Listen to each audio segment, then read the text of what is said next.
Greetings, good people. Happy Monday. It is Monday, October the 31st. The year is 2022. And for those of you who celebrate Halloween, happy Halloween, I guess. I don't know. My holiday is the day after Halloween when Halloween candy goes on sale. Anyway, I wanted to come through with some hot topics. This weekend was very interesting, filled with shenanigans and nonsense. And I wanted to bring it to your attention and discuss. Okay. So as you're coming in, please pay your admission fee by hitting the like button, drop down in the comments, and share your thoughts. On today's lineup, what do we got? Diddy. Diddy runs the city, huh? Y'all saw Diddy dressed up as the Joker for that Halloween party, ritual, whatever you want to call it, that they had over the weekend. Acting a fool. He done tried to run up on 2-Bit from Power. Okay. And it ended amicably, but I'm going to give my thoughts on Diddy and his foolishness. Chloe dropped a new song featuring Lotto. What did you guys think? Did you get an opportunity to see the video, hear the song? A lot of people dropped music Friday. SZA dropped a song with a video. Rihanna dropped her song, and I think I saw the official video. I don't know if it was the official, unofficial, but it was from the Wakanda Forever Black Panther 2 soundtrack. I think Rihanna did a good job. There was mixed reviews. Some people liked it, some people didn't. Wendy Williams was spotted out shopping, doing her thing, and she looked great in my opinion. And yeah, some other hot topics sprinkled in between. So without further ado, let's get into some news. Okay, so I don't know if you guys heard about this story. This was very sad, and I don't like the way sometimes these headlines, with their clickbaity titles, but I get it. You got to do what you got to do. This situation that happened with a couple, a woman fatally stabbed her boyfriend over a quote unquote over the use of a microwave, right? When I heard this and I saw the titles, and I didn't dive into it and read it, but I knew automatically that was clickbait, and I knew that there had to be something deeper.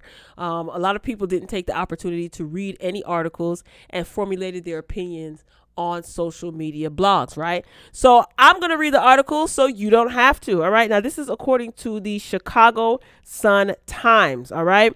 A Cook County judge set bail at $2 million Tuesday for a pregnant woman accused of fatally stabbing her boyfriend last weekend during an argument that began over who could use a microwave to heat food first. All right.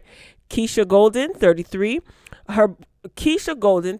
her boyfriend, and multiple family members were at a home early Sunday in the Austin neighborhood's 5100 block of West Augusta Boulevard when the couple began to argue over the microwave, and Golden knocked a plate out of her boyfriend's hands, prosecutors said in court.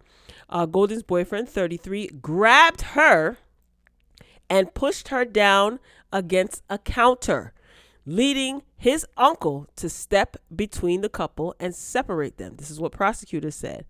Golden's boyfriend went to their bedroom, and Golden allegedly continued to argue with him before getting a knife. A family member tried to separate them, but Golden allegedly reached around them to stab her boyfriend in the thigh, prosecutors said. Golden's boyfriend, who has not been identified, was taken to a hospital with a severed artery and died, prosecutors said. Golden allegedly left the house after the stabbing, but then returned when police were present, was identified by other members of the family, and was taken into custody. Okay. Golden, who is 8 months pregnant with her boyfriend's child, was not present for the hearing. An assistant public defender appointed on her behalf said that she had not yet spoken with her client and could not provide mitigation during the hearing. Prosecutors said that Golden had no criminal history, but noted that she and her boyfriend had filed 5 domestic violence reports with police since June of this year, June. None resulted in arrest. In 4 of the incidents, Golden accused her boyfriend of physical violence, including choking, slapping, or punching her. In a report made in August with police, Golden's boyfriend accused her of stabbing him in the neck, prosecutors said. He was hospitalized but didn't press charges. Prosecutors said that they intended to file a motion to hold Golden without bail when she is able to be present in court. After setting bail, Judge Barbara Dawkins scheduled Golden's next court appearance for Friday, which has come and gone. Okay. Now, I know a lot of people have opinions about this. Of course, I have my opinions too, but I'm going to give my mild version of the opinion. I think that this was a disaster waiting to happen. I think that both parties are at fault for what happened. I know that sounds so harsh. And the reason that I'm saying this is because this is not the first, second, nor third time that physical altercations took place between these two, resulting in police being called. Okay. The moment that the boyfriend was harmed when he was stabbed in the neck, it may not be easy. We don't know their financial situation. We don't know their living situation, but I think it would have been a wise idea, especially with this woman being pregnant, for them to separate, especially because both of them like to put their hands on each other, or gotten accustomed to putting their hands on each other. Unfortunately, there are people within our community. I can only speak toward the Black community. I'm Black. So there's a number of us in the community that think that this type of toxic behavior or this type of abusive behavior is some sort of cute, or it's like, oh my God, they love each other, that's why they act like this, Again, with limited details, we don't know. I mean, none of the family members, to my knowledge, have spoken out as to how they try to intervene and step in. I just feel like they both put their hands on each other, and she got tired of him putting his hands on her. I'm sure he got tired of her putting her hands on him. That's why he got physical. Both of them are wrong, and unfortunately, and maybe fortunately, everything happens for a reason, I believe. There's going to be a child that is going to be born and not have one parent at all, and not have access for quite some time to the other parent. And maybe, just maybe, that might be a good thing, because can you imagine what type of environment that this innocent child would have been brought up in if this situation hadn't turned fatal? It might have ended up being fatal later on down the line. And I know that sounds so harsh because someone lost their life. I just feel like both are at fault. Both of them are at fault. And this is not a laughing matter whatsoever. I know a lot of people are calling for her to be buried under the jail. I can understand why, because if the roles were reversed, a lot of people would have been begging for or protesting for him to be buried under the jail as well. So I do think that this is an unfortunate situation, but it might just be a blessing in disguise for this unborn child. That's all I'm going to say, and I'm moving on. You guys share your thoughts and let me know what you think. All right, who is up next on the lineup? Oh, I don't know if you guys have been paying attention to what's been going on in the news, but this is Nancy Pelosi and her husband. So apparently Nancy Pelosi's husband was attacked over the weekend, y'all. Okay, their house was broken into, and a man came in there looking for Nancy Pelosi, but found her husband, Paul. All right, so let's read this article so you don't have to. According to Fox News, the husband of the House Speaker Nancy Pelosi, Paul, was assaulted with a hammer early Friday inside his San Francisco home by an attacker identified by police as David DePape, whatever, his name is David, who law enforcement sources tells Fox News was shouting, "Where is Nancy? Where is Nancy?" Now, San Francisco Police Chief William Scott said that the guy, 42 years old, is now facing charges of attempted homicide, assault with a deadly weapon, elder abuse, burglary, and several other additional felonies stemming from the incident after 2 a.m. All right. Scott said that police responded to a well-being check and found the guy David and Paul Pelosi, 82, struggling over a hammer. He said officers then witnessed David as he pulled the hammer away from Mr. Pelosi and violently assaulted him. This story just seems so weird to me. Okay, let me continue reading. Officers then immediately tackled David, disarmed him, and took him into custody while requesting emergency backup and rendering medical aid at the scene. The motive for the attack remains under investigation. So where the heck was his security? Nancy, I think she was out of town. Well, yeah, she was. She was in Washington, if I'm not mistaken, right? And I'm sure she had security with her. Why wasn't there any security at her home where her husband is? Now, if you let me not even go there. If you know the issues that her husband faces, then you know he shouldn't be left alone, quite frankly. And then the person who's accused of assaulting Mr. Pelosi, so they had time to wrestle over the hammer while police got there. I don't know. This all just seems a little weird. Some people on social media are not buying it. They're calling this the Jussie Smollett story 2.0. I'm not judging. I'm just here to report the news and kind of raise some questions. But he had to have surgery because he had a fractured skull, Mr. Pelosi, that is. I just don't understand why they don't have security. And I don't think they lived in a gated community, if I'm not mistaken. I know some people were wondering why don't they have, like, they live in a gated community. How was he able to bypass that? My question is, like, he wasn't even left with one security guard, like not a police escort outside, nothing. Hell, even Raquel Thomas from Power got security 24/7 outside her house. Who are me to judge? All right, up next, Lotto and Chloe and Lotto for the night. Did you guys get the opportunity to watch this video? I think the song was very cute. I don't understand what it is about Chloe that people don't really like. Same thing with Lotto. You know, people were saying that Lotto didn't need to be on the song. Some people were saying that Chloe is boring. What is it about Chloe that people are not, like, going up for her? She has a very small fan base, maybe. I don't know. I guess small compared to who, right? I mean, I just don't know. I like her. I think both she and her sister are, like, insanely talented together and apart. And I know a lot of people were like, oh, y'all need to separate. Chloe needs to go solo. Now Chloe is solo, and it's like some of her music is not doing as well as I would like to see it do. People are not feeling Lotto, especially after, a recent rift between her and Nicki Minaj. Even prior to that, I think people weren't feeling Lotto. There's a petition. This is not funny, but this is so sad. There's a petition. This is old. I took a screen grab of this last week, but there's a petition out to remove Lotto from the song. Why don't people like Lotto? Did you not like Lotto before the rift between her and Nicki Minaj? Or what is it? Or is it because of the rift between Nicki Minaj? But people are not feeling Lotto. I'm going to keep it a buck.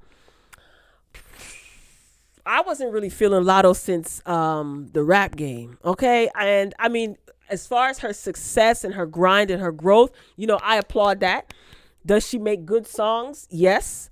But she's not my fave, and it's no shade.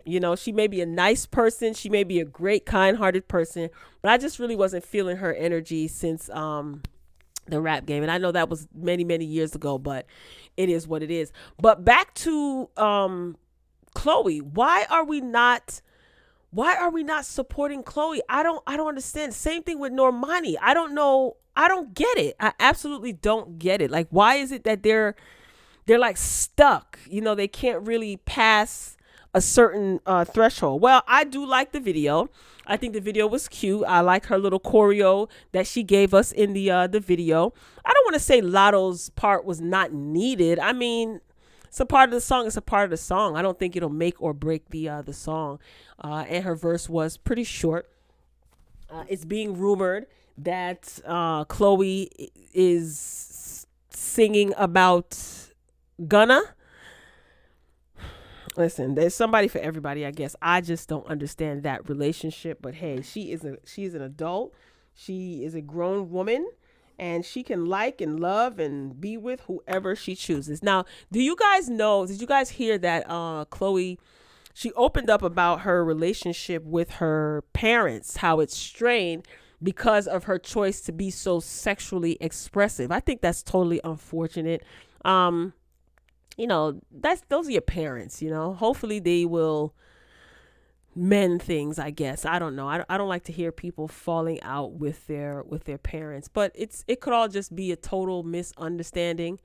And I get it. Things happen. Sometimes parents can be overprotective and they may want one thing for your life and you may want to be more independent. I think it'll all come together. So drop down in the comments. Let me know what you think about Chloe's song For the Night. Like, I can hear this on the radio. I'm pretty sure it's going to be all over the pop stations. But what is it about Chloe that she's a great performer? I mean, come on. The vocals are in freaking sane.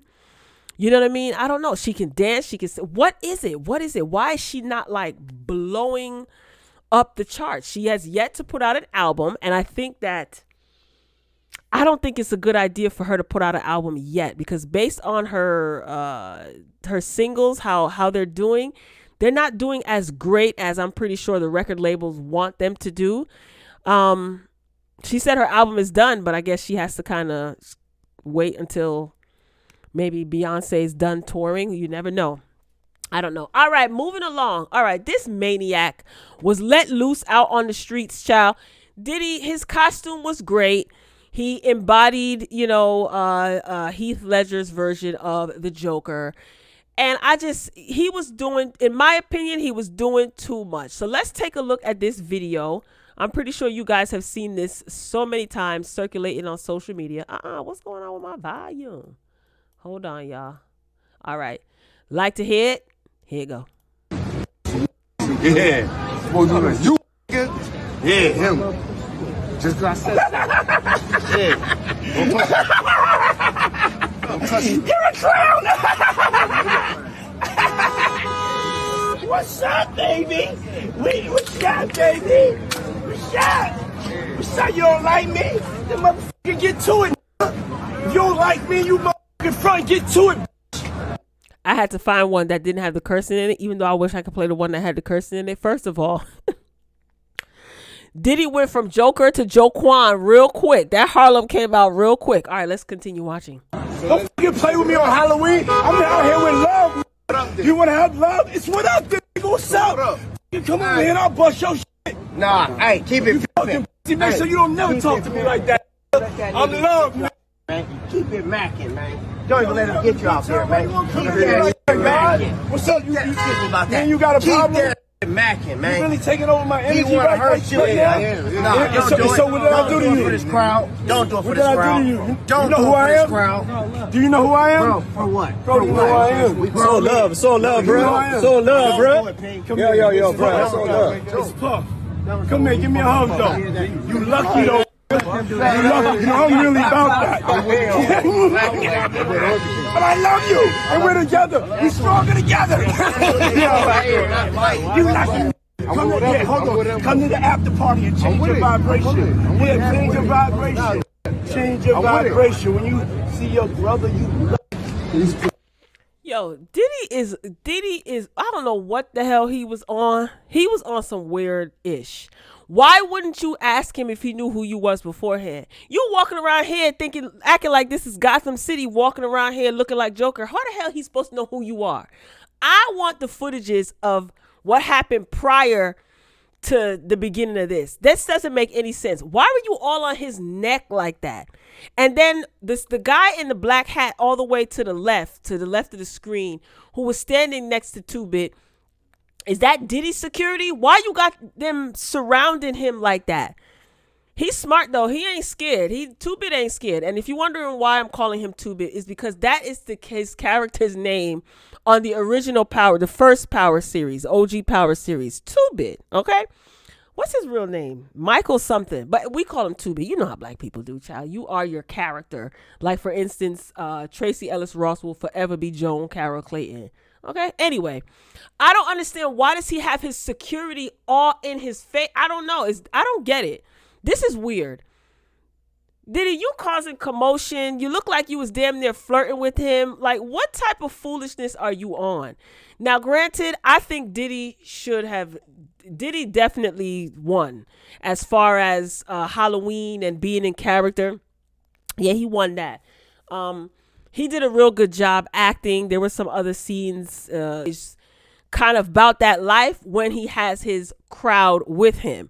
And I think he kind of exhibited that right now. Like, he got a whole crowd of people, cameras, and 2-Bit is smart, but he ain't scared though. He wasn't scared. 2-Bit is smart. If he would have hooked off on Diddy, all those people circling him would have jumped him and tossed him in the street. You know what I'm saying? Like, garbage or whatever. So this kind of makes 2-Bit a little bit sexier to me, okay? Because he stood up to Diddy. This energy right here is real weird. It's just really weird. You was all on his neck. You told him to come to the after party and change his frequency. I don't know what frequency Diddy is on, honey, but I'm changing the station. I'm good. So I guess that was cute. I guess I don't know, Diddy. That was just weird. And he probably could have. All right, that's enough of you, Diddy Joker, Diddy Joker. Moving along to Lanithia Leaks, okay? Nene basically says that, she's still, this lawsuit that she got with Andy Cohen and Bravo is still ongoing. Now, I did report on this a few months back, and it appeared that the lawsuit was quote unquote settled or dropped, dismissed, with prejudice, without prejudice. I don't know which one it is, but all I know is that she can still pursue this lawsuit later on down the line. So whether that's with or without prejudice, drop down in the comments and let me know either way. But according to this Radar Online article, Nene wasn't invited to BravoCon. Now, those of you who've been keeping up with, all things Bravo and Housewives, you know that Nene wasn't there. I didn't expect Nene to be at BravoCon. Did you? It would have been very interesting, but you guys are in the middle of a lawsuit and mediation. So why the heck would they invite you to BravoCon? That's kind of weird, right? I didn't expect Nene. And would she go? Do you think Nene would have showed up if she was invited? I don't. All right, so let's read this article. I'm going to read it so you don't have to. Ex-Real Housewives of Atlanta star Nene Leakes revealed her legal battle with Bravo is far from over, Radar Online has learned. As RadarOnline.com previously reported, earlier this year, Nene filed a bombshell lawsuit against NBC Bravo, the producers behind Real Housewives of Atlanta, and Andy Cohen. She accused the defendants of discrimination in court documents. Nene said that, she was forced to deal with certain remarks made by her white co-star Kim Zolciak Biermann for years. The reality TV icon said that she complained about the matter to execs, but was told to stay quiet, okay? One example listed in the lawsuit was from October 2017. At the time, Kim and Nene were arguing when Kim and her daughter publicly said that Nene's new home was a roach nest. Nene responded to Kim on Instagram, but was told to delete the post immediately. Now, Nene recently sat down with Larry Reid Live. Shout out to Larry Reid Live right here on YouTube. And they basically discussed the lawsuit, and she talked about her relationship with Kandi. So I thought it was very, very interesting. It was a good interview. But Nene, girl, as much as I love you, I think Nene was being bogus about her relationship or lack thereof with Kandi. I said, Nene be clowning. She said that she feels that Kandi doesn't like her, and she doesn't have a problem with Kandi. Now, Nene, I like you. I really do. And I've stuck up for you many times, but I've also called you out on certain things that I find to be BS, okay, throughout the years in reviewing Housewives and anything having to do with Nene. So I don't think that's the case. Kandi probably doesn't like you, but I think that Kandi has a good reason not to like you because you've been very shady. You've been very rude. You've said certain things about her. You've insinuated things about her, although you may not have been talking about her. You didn't deny that you were talking about her back in the day. Okay, so that I couldn't get with.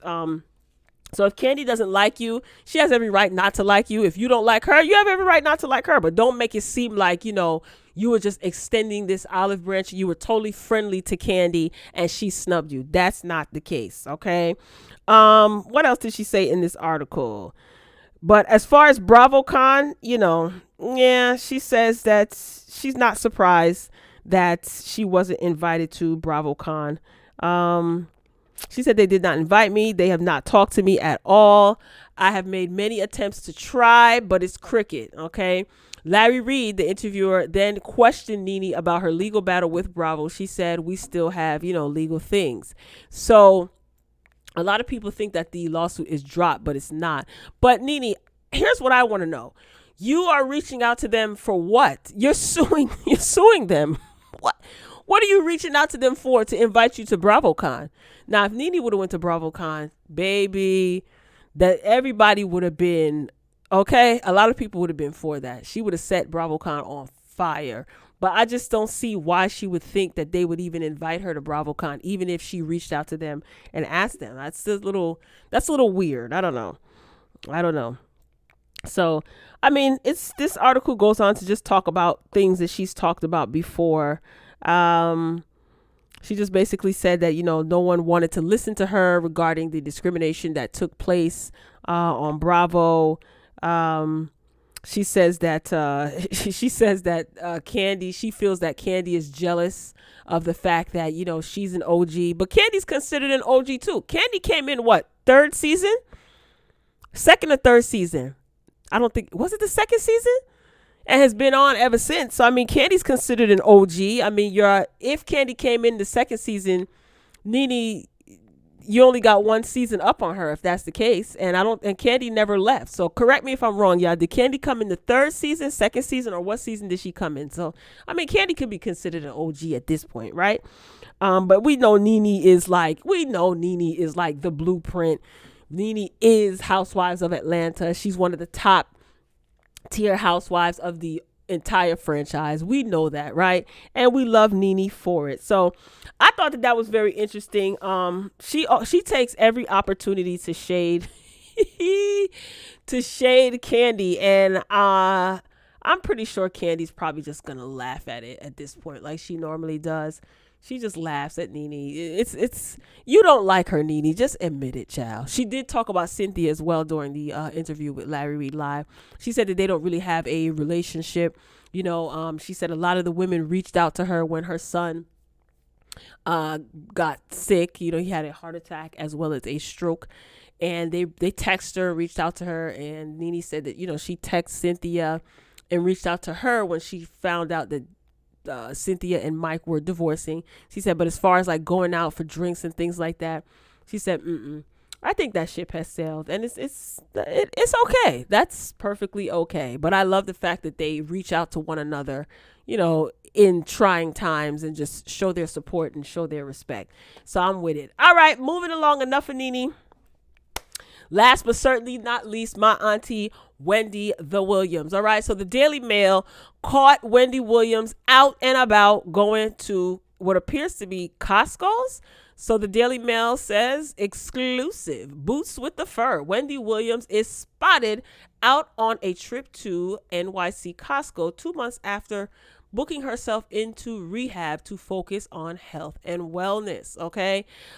So Wendy Williams was reportedly inside the store for 10 minutes to speak with the customer service desk before she was seen strolling out of the store with an empty cart and her bodyguard. It's the first time that Williams has been seen since she announced that she was checking herself into rehab in September to take some time to focus on her health and wellness, her publicist said at the time. That is not true, because just recently, you media outlets, and I also reported on it as well, stated that Wendy Williams called up some friends and showed up at some friend's house. Well, yeah, she took pictures with them as well. So that's being seen out publicly. And Wendy was looking to party. What type of party she was looking to do, we still don't know. Okay. But apparently the party was whack, and Wendy Williams left and went back home. Now, a source said earlier this year that the 58-year-old's substance issues have gotten worse as she went from drinking wine to straight up vodka. So this is Wendy. Now, if this is a recent photo, I don't know if this is a recent photo. For some reason, I just don't think it is.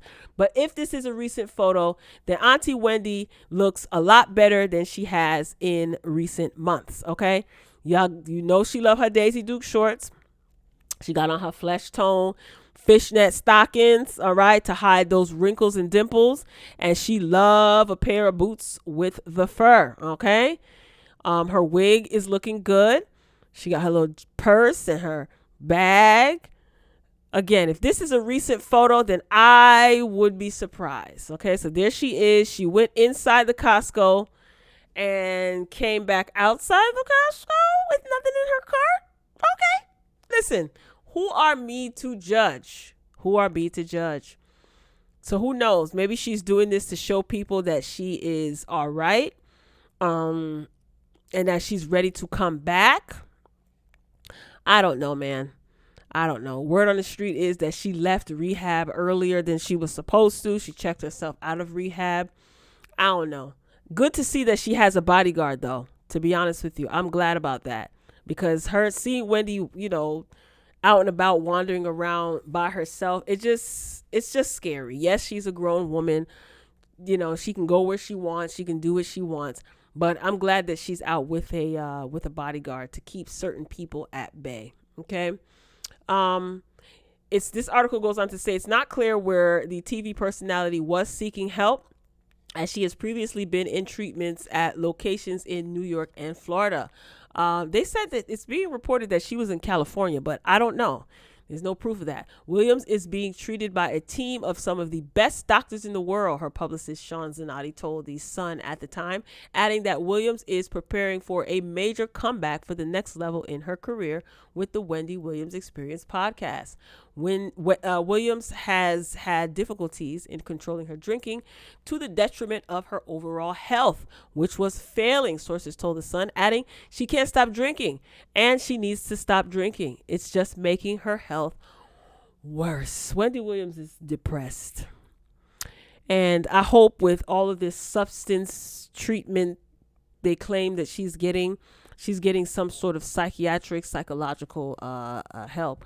And I don't know, there's rumors circulating every day about this woman. So I absolutely don't know what's going on with her. Again, if this is a recent video, then she looks absolutely great. This is the best that she's looked in months, in my opinion. So I'm going to continue to wish Wendy well. I know a lot of you aren't, and I don't care. It is what it is. I'm going to wish her well. So that's all I got. Y'all ain't got no more. Be sure to drop down in the comments. Share your thoughts. It is not too late to pay your admission fee by hitting the like button. For those of you who've already done so, I greatly appreciate it. For those of you who haven't, you still have time. Go on. Pay your admission fee. Hit the like button. Thank you. All right. I am signing off. That's all I got. Ain't got no more. I love you for watching. And as always, until next time, peace.